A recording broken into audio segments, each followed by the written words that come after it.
Shalom jemaat yang terkasih di dalam Tuhan. Puji Tuhan kita masih diberikan kesehatan dan kesempatan untuk dapat berjumpa kembali di dalam sapaan rohani hari ini. Hari ini kita akan belajar dari salah seorang tokoh wanita di dalam Alkitab yang bernama Abigail. Saya akan membacakan di dalam 1 Samuel pasal 25 ayat yang ketiga. Nama orang itu Nabal dan nama istrinya Abigail. Perempuan itu bijak dan cantik, tetapi laki-laki itu kasar dan jahat kelakuannya. Ia seorang keturunan Kaleb. Abigail hidup di dalam rumah tangga yang boleh dikatakan cukup riskan. Kenapa? Karena Alkitab memberitahu bahwa suaminya memiliki perangai atau memiliki karakter yang kurang baik.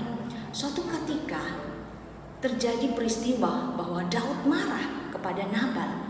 Karena apa? Nabal tidak menunjukkan kebaikan kepada Daud setelah Daud melakukan hal yang baik kepada Nabal, yaitu menjaga gembala dan kawanan ternak Nabal.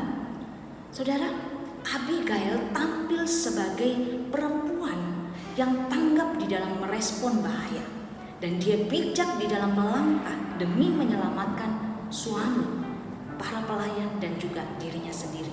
Dia seorang istri yang cantik, dia seorang istri yang bijak, meskipun dia bersuamikan seorang yang buruk pribadinya, tetapi dia tetap berperan sebagai penolong yang setia, menjalankan tugas tanggung jawabnya.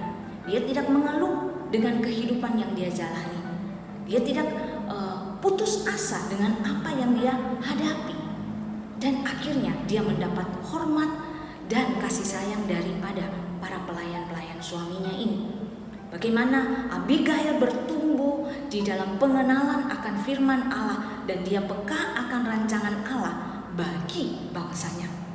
Abigail tidak hanya menjaga kualitas pribadinya sebagai anak sukacita seperti arti namanya, tetapi Abigail juga mengizinkan Allah mengasah dan memperindah hidupnya lewat situasi kondisi yang boleh dikatakan tidak ideal, saudara.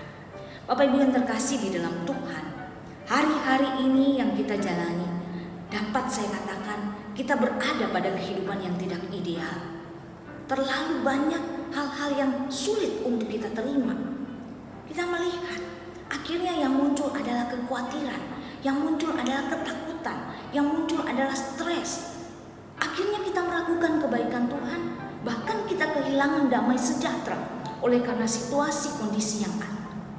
Belajar dari Abigail, bagaimana rahasia dia menangani dan memaknai kehidupannya di tengah-tengah situasi kondisi yang dia hadapi.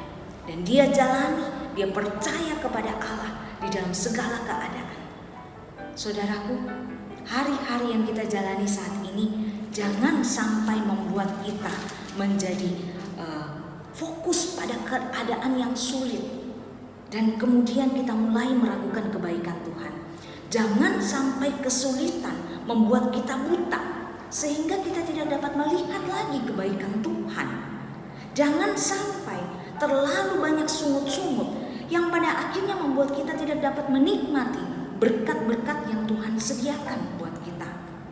Saudara, jangan picik menilai Tuhan karena keadaan. Jangan buta hanya karena sulit keadaan. Jemaatku yang terkasih di dalam Tuhan, ingat, tidak ada situasi kondisi yang terlalu buruk bagi orang yang percaya akan kesanggupan Allah di dalam mereka-reka kebaikan bagi hidup kita. Tetap semangat menjalani hidup ini. Tuhan memberkati kita semuanya.